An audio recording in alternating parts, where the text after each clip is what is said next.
génneel loi bi tere xeesal. waaw mais est-ce que yéen a ngi rendre compte que ne. bu ngeen teree xeesal tere yi. waaw ñoom daanaka ñoom ñëppay tëj. waaw loolu nag kon musiba la bu dee ñun dañu war a dund ci xeesal mbaa ñu tëj kon musiba am na kon nañ tëj kon booy ba ñu tëj parce que bu ñu demee ba nga xam ne ñun accepté wu ñu li ñu doon ndax loolu moo am solo ndax wax naa la Senghor 45 déjà muy wax ne femme nue femme noire vêtue de ta couleur qui est vie de ta forme qui est beauté loolu lu rëy la woon ci jamonoom kenn nangul woon na jigéen bu ñuul ak suñu karaw yooyu rafet na mu ne et ta beauté me foudroie en plein cœur comme l'éclair d'un aigle dafa amoon solo est-ce que xam nga ne la première femme bi nekk Miss Univers venait de Trinidad ce n'est qu'en 1977 est-ce que xam nga ne jigéen bi njëkk def télévision bàyyi ay lëttam ak yooyu karawam dem def télévision dañ naka doo ko fi defee nit ko ñuul la woon Tolliver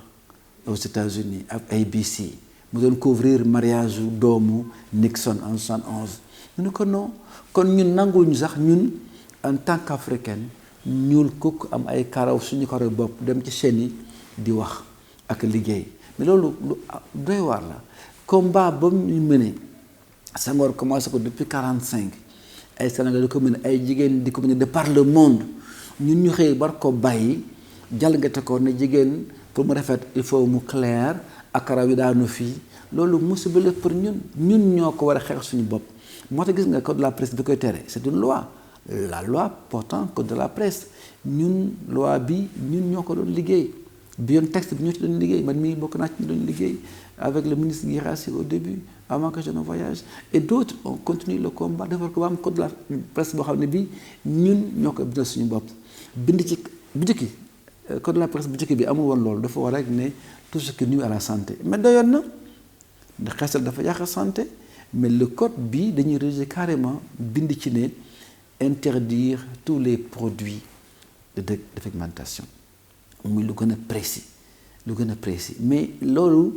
loi bi moom la wax te leer na mat na ay at léegi ñaari at bu loi bi bees bi amee mais ñun ñu waroon a bañ suñu ay ni ñu mel suñu physique suñu lépp ñu bañ ko nangu ci àdduna bi dañu war a xeex nga le combat là pour acceptation de la culture des valeurs de l'apparence du noir dans le monde combat bu ay jigéen mën la bu ay nit mën la pendant des années xoolal Lupita Nyong'o xam nga dégg nga ko Lupita Nyong'o la Kenyane qui a fait un travail formidable dans le film là de Black Panther te Baaba Maal def musique bi mu ngi wax ci benn émission mu ne que moom alors bi mu nekkee xale yaayam na kan da nga rafet gëmu ko mënu gëm dafa rafet parce que li mu gis ci biti mooy pour rafet da ngay weex sa karaw daan ci say mbagg te melul noonu te nee na il a fallu que mu gis ci benn émission Alec Wek xam nga Alec Wek la Sud-Soudanaise top modèle alors Oprah Winfrey di wax ne Alec Wek est jolie Oprah kenn soxla ko suukar elle est multimilliardaire su waxee dara daf ko gëm mu ne Alec Wek est une jolie fille loolu moo tax mu nangu ne moom rafet na. Regarde ce qui est arrivé en 2014 elle a été consacrée la plus belle femme au monde ñuul ak ay cheveux crépus te kenn nangoo ko woon ñun ñoo war a xeex pour am place dans le monde ba noppi ñu bañ ko ñu imposer ay standards de beauté mais loolu suñu fierté la ñu ñoo ko war a xeex waruñu xaar keneen duñu wax lan mooy standard de beauté voyez donc c'est un combat extrêmement important que man xaaruma ñun suñu ay médias di yàq boobu liggéey parce que xam nga la wax le droit existe je ne fais pas de juridisme ce que je veux dire c'est ñun ñoo war a xool suñu ay responsabilités par rapport à nos médias xeex boobu maam yi doon xeex dañ ko wax ba léegi xoolal depuis 45 ba léegi am ñu koy xeex am ñu si ñàkk seen liggéey ndaw si ma lay wax noonu Belmont Oliver dañ ko daaxoon ABC mu xeex ba ñëwaat mu ne moo lànk du jalgati du sàggane moom apparence am ay canaux de beauté en tant que noir ba jël sandaaru jàmbur pour jël liggéey bi jaxalu ko xam nga loolu dafa am solo boobu comme nag ñu waruñu ko yàq léegi ah mais dama wax ak benn producteur y a pas longtemps. mu ne ma que publicité xeesal yi. moom mooy 50% ci chiffre d'affaires am. mais tey bu producteur sénégalais yow tëjee. ban njëriñ lay amal Sénégal wala réew mi. li ma la bëgg a wax mooy lii Beuve Marie doon wax il ne faut pas que nos moyens de vivre compromettent nos raisons de vivre lu am solo nga noonu ñun dañu war a former sénégalais ëllëg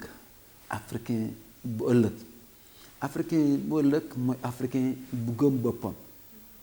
africain nag bu gëmul boppam africaine lay wax sax dans ce cas précis kon jaratu ko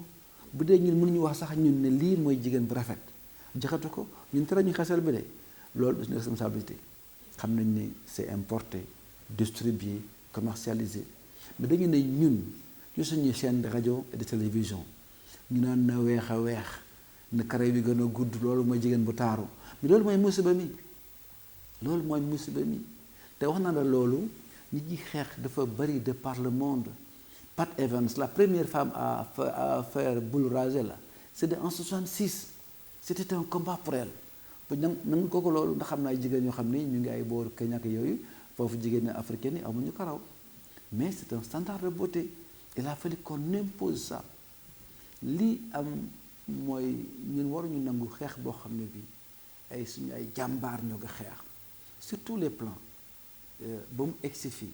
ñun ñu ñëw na dañ koy yàq. te lii du nag ci affaire beauté rek ci fépp la ñun dañu war a créer sénégalais boo xam ne bii day am capacité de résilience waaw résilience mooy ñun ñu nangul ñu suñu nekkin ci suñu kanam ak suñu physique nangul ñu moom suñu ay am suñu ay valeur nangul ñu am suñu ay koom-koom nangul ñu loolu c'est un combat global que nga devons mener te loolu nag mënuñu ko mener bu dee Sénégal bi ci boppam joxuñu ko culture ba ca wax façonné wuñu ko formaté wuñu ko te ñun médias yi ñoo ko war a formaté loolu moo am solo.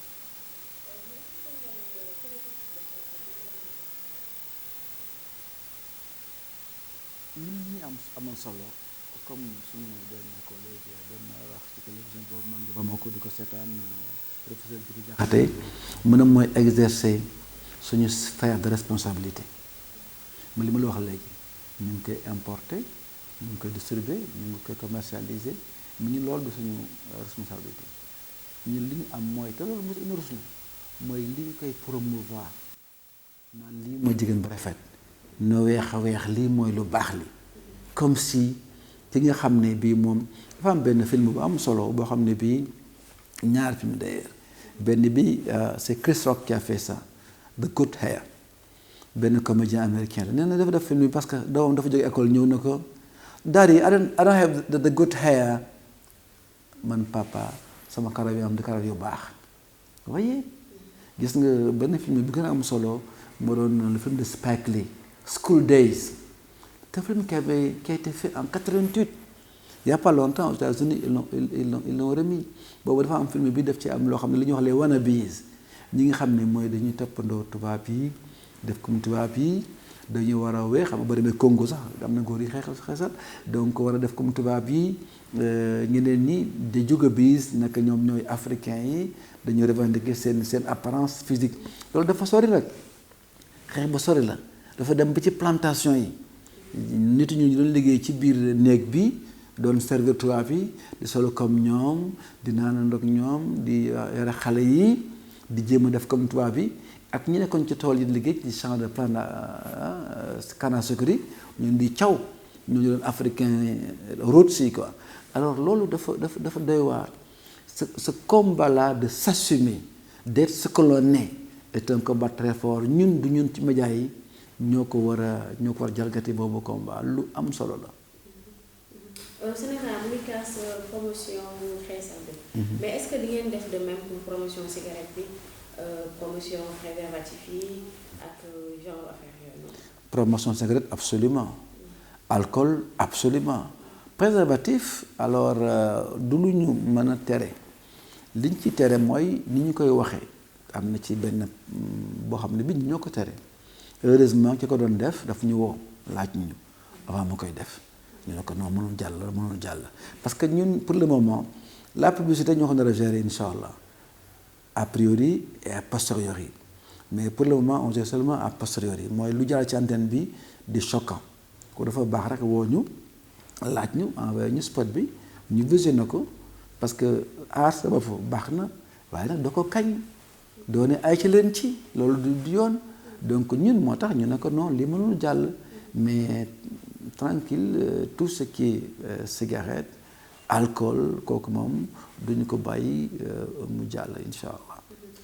mais xaar ba mu daw ba pare ngeen koy soog a tere est-ce que bu ngeen wax ñiy def publicité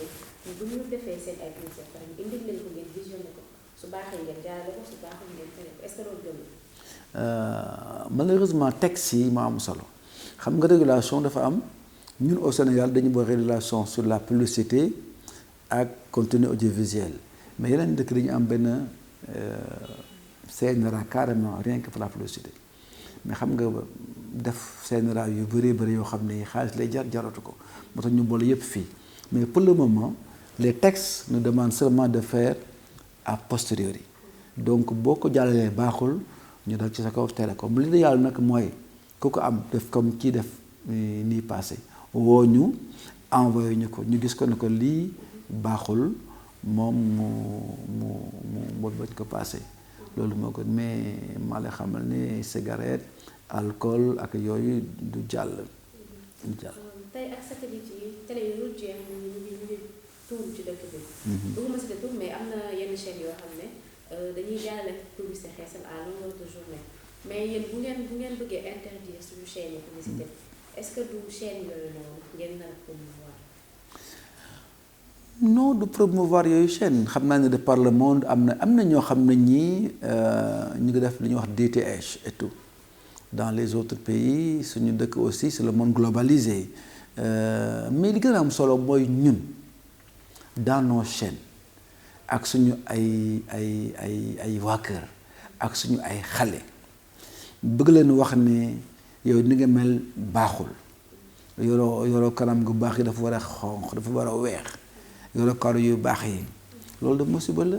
maa lay wax léegi le film là qui est fait par Chris Rock Good Hair dafa dem ci salon yi fekk fa fii noir yi di defare seen bopp yi ñuy sonn di défriser karaw yi pour mu gudd di ko lakk di ko xëcc ci bari ñàkk ni seen karaw ndax loolu di ko lakk di ko xëcc di weexal seen kanam yeeg yooyu et puis mu topp gars yi ba Inde fa gars yi dagg karaw yi di ko jaay mais boobu souffrance yëpp lu ko waral mooy ñàkk accepter ni nga mel loolu moo yéeme gis nga histoire dafay dox Malcolm X ak ni nga koy déggee yëpp xam naa seetaan nga film bi am nga film boo seetaan Malcolm X di nga gis ak Denzel Washington mi ko doon def un moment muy défriser karaw yi mu metti ci moom après bu mu pa def na léegi tubaab la parce que loolu moo doy waar daal gis nga dama yaakaar ne bu ñu formé sénégalais bi ba mu xam li mu war a xam mel ni mu war a mel lu mu jànkonteel rek dina ko mën a gaañ gis nga gis nga Mamadou Dia soo gisee mu mën a nekk kaso ba foofu ca Kédougou fukki at ak juróom saa mu def ko am na fu mu tibbee boobu courage boobu capacité de résilience wax na ko nee na ma dafa bindoon ci prison mu qul lan yusibana ila ma kataballahu lana huwa mawlana wala llaahi falyatawakkalil mu'minuun loolu benn aaya la bu nekk ci sourate Tawba nee na yàlla nee na dafa wax ne lii ñu dal lu ñu dal rek moom moo ko créé te ci moom la ñu war a lonk pour jóge ci musiba mi jóge ci métit bi ñu nekk yàlla la ñu war a compter pour mu dimbali ñu lu ñu dal nag moom la xam nga moom bu koy xëy di ko liir da ko jox doole foofu diine la moo tax diine la ñuy wax foofu mais Mandela def bindoon ci benn moom prison nekkoon xam nga fi ñuy wax Robben Island dafa bindoon naa ne nit ku nekk war a nga am tuuti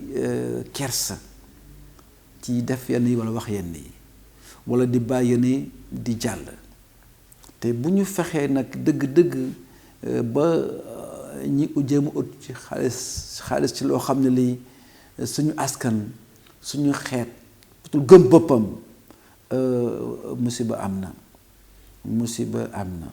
dinaa wax ak ñoom mais gis nga loolu beneen débat lañ ci def quoi léegi on est à l'ère du numérique maa ngi fi profité gërëm leen sax yéen waa Pikini yéen a ngi liggéey ci production xam nga léegi bu njëkkoon benn fréquence c'était benn chaîne télévision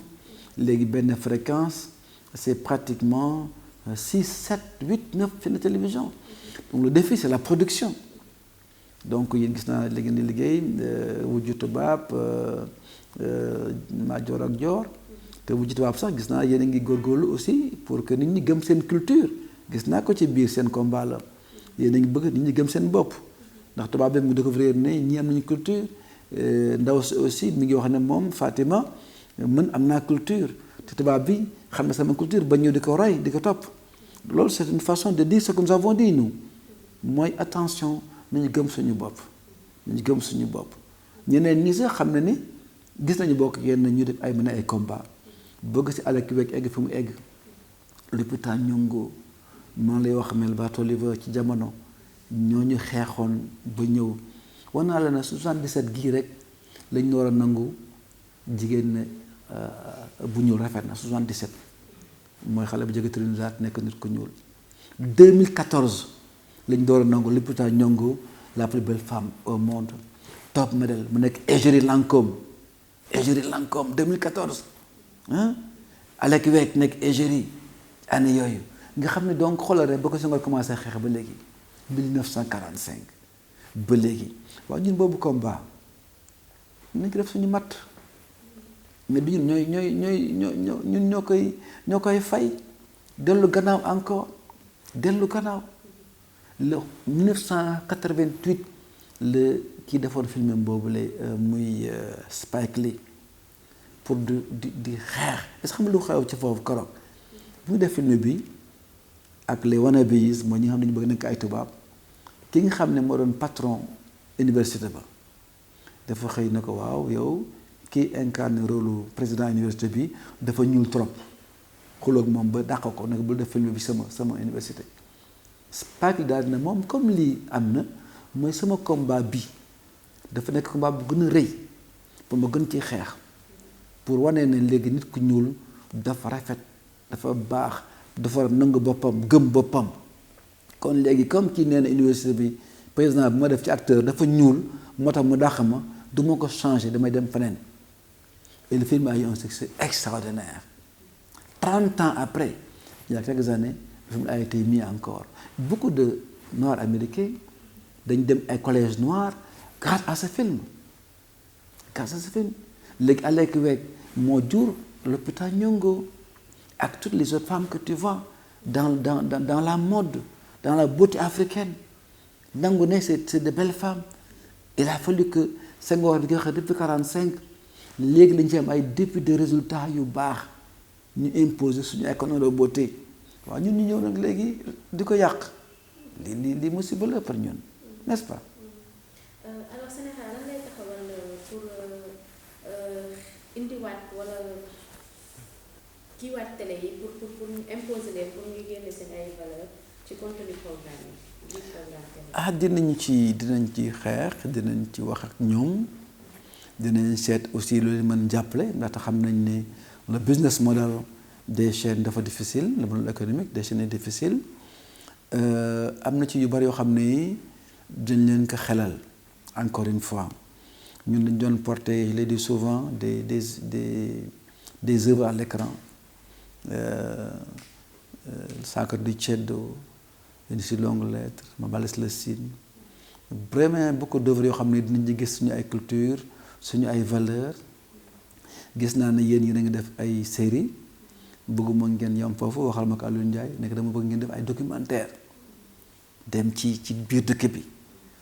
et puis mag ñi fi nekk aussi ngeen wax ak ñoom ndax am na mag ñu bari ñoo xam ne ñi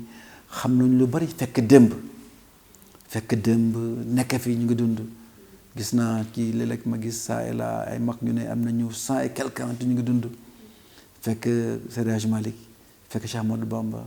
fekk temps yi nga xam ne yi vraiment jom ak kersa ak teggin mu ngoon ci dëkk bi ñun daatal ñu ko ndax gis nga teggin bu fi jógee rek musiba am bu fi teggin jógee rek musiba am te teggin mu fi bëgg a jóge te loolu mara détail yi ma ci profité nag di leen sargal aussi gis naa ne ci gàmmu gi vraiment yéen ñëpp góorgóorlu ngeen gis naa ne vraiment ndax Rasulullah sallallahu alayhi wa sallam modèle la te c'est le plus grand modèle te maa ngi wax léegi sourate Tawba bi may wax Mamadou Dia gis nga Tawba boobu am na laqad jaakum rasulun min anfusikum azizun alayhi ma antum harisun alaykum harisun dafa neex trop loolu plein de sollicitude gis nga moom Rasulullah ci ay jaar-jaaram ay jëfam ay yu nekk daf nekk suñu rôle modèle ci aspect yu nekk mu gis naa ne liggéey ngeen ci bu baax ngeen continuer ko te ñu vraiment ñu indi yu mel noonu daal yoo xam ne ci suñu foi la ci suñu diine ci suñu aada yoo xam ne day tax ñu wekk ñu day tax ku ñëw tubaab boobu diwu ji ak Fatma ñëw wekk ñu ndax gis suñu ay valeur ñeneen ñi ñëw Sénégal ndax luñ ci dégg ci ñun ci suñu ay bindkat ak suñu ay artistes suñu ay lépp wekk ñu ndax li ñu doon ba noppi li ñuy assumer li ñu doon li gën a doy waar mooy li nga nekk nga bañ ko assumer te ñun defe naa ne bu ñuy continuer vraiment di wax ne nakara yuy gudd dañ ko dem jëndi Inde nañuy weex assumer wu ñu li ñu doon le développement commence par accepter ce qu'on est soi-même te ñun foofu la ñu commencé di yàq daal léegi daal vraiment bëgg naa trop ci réew mi teggin ak jom ak kersa ñëwaat fii ak bëgg sa bopp ak xam sa bopp gëm sa bopp sax ni ñu koy waxee bëgg naa mu ñëwaat trop ci fànn yépp lu am solo la léegi nag li des mooy si le modèle économique est difficile naka la ñuy def pour mu baax loolu yéen a ngi ci il faut ñu xam ne li woon démb ci télévision ak rajo du léegi vous avez les réseaux sociaux léegi vous avez les téléphones léegi ni ñuy def ba chaîne yi am publicité mais ni ñuy def ba jël ay profit ci les réseaux sociaux ni ñuy def ba jël ay profit téléphone portable yi gars yi xoolee seeni information léegi il faut ñu réfléchir par rapport au présent et à l'avenir parce que beaucoup de choses changent dans le monde et nous devons changer avec mais changer en conservant nos valeurs fondamentales maa ngi lay wax le système éducatif japonais qui est formidable qui est un exemple 99% des jeunes japonais vont à l'école et apprennent des choses et apprennent des valeurs on a la ba 10 ans du am benn examen li ñu jàng rek mooy teggin ak yar ak yooyu xam nga japonais xool leen rek ils sont développés mais ils ont conservé leurs valeurs vraiment donc te ñun aussi fa la ñu war a jëm dañu war a ñun développer dugg ci jamono di développer mais en conservant nos valeurs surtout nag en assumant ce que nous sommes vraiment et le xeesal est une dégradation à mon avis ñun wax naa la waxuñu ne dañuy xeex importation ou distribution li ñuy xeex rek mooy kañ biñ koy kañ ci média yi